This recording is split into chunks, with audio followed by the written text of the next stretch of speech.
Gustav Vigeland was a student of Rodin, so he went down to Rodin's studio and visited him, and he liked the process. As we learned in Paris when we visited the Vigeland Museum, Rodin actually worked in plaster or clay, created a model that became a form or a cast of a later statue, so he could do multiple things. Then he had a group of artisans that either put it into granite, carved it into granite, or cast it into bronze. And here in the park we've seen examples of both of those. So now his studio is somewhere around here, so we're going to go try to find that. There's a museum that has some of his casts, so we'll go see.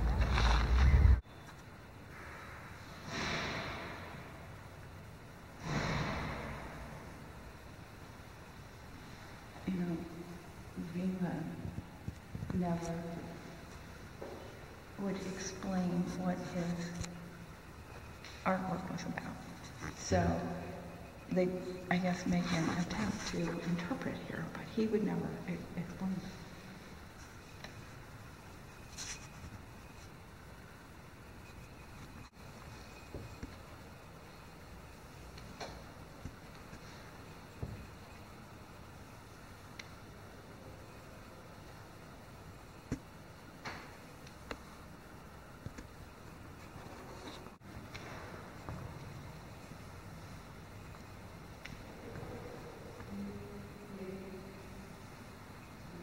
Display is really interesting because it gives you the process for casting with plaster. So it was said that Vigeland was in London in 1901, and there was this angry boy. Some said he took chocolate away to get this reaction, and that's the ultimate that came out of it, the ultimate piece. He did a sketch. Then he created the piece. Now this is a miniature of it. Then he had welders create this frame with the wires and these balsam crosses to give it some thing for the plaster to hang on to. So then he puts the plaster around it and dries it and then forms it into the sculpture.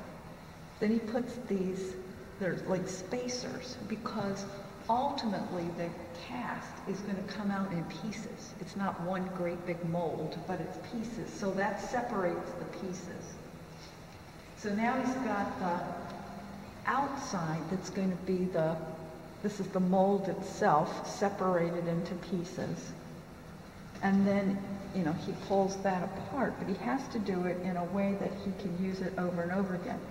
So then they create this sort of jigsaw puzzle of indentations and shapes that are in the various pieces, so they know how to fit them together again perfectly, so they can make multiple copies in the future. I kind of figured there'd be one mold with two halves, but apparently not. They're in multiple pieces.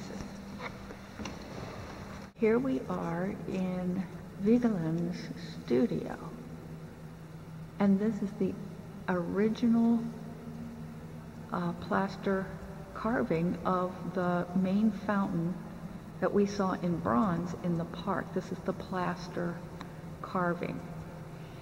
And wow, how you made a mold out of that, I have no idea. But it's symbolic of men bearing the heavy burdens of life.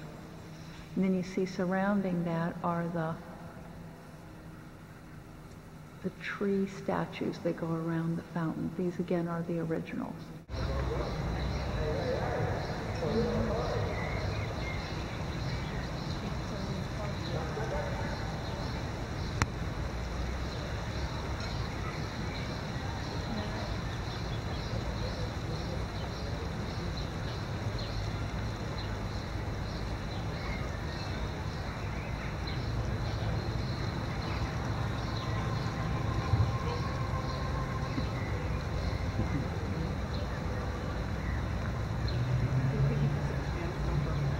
Yeah, he hasn't stood still yet.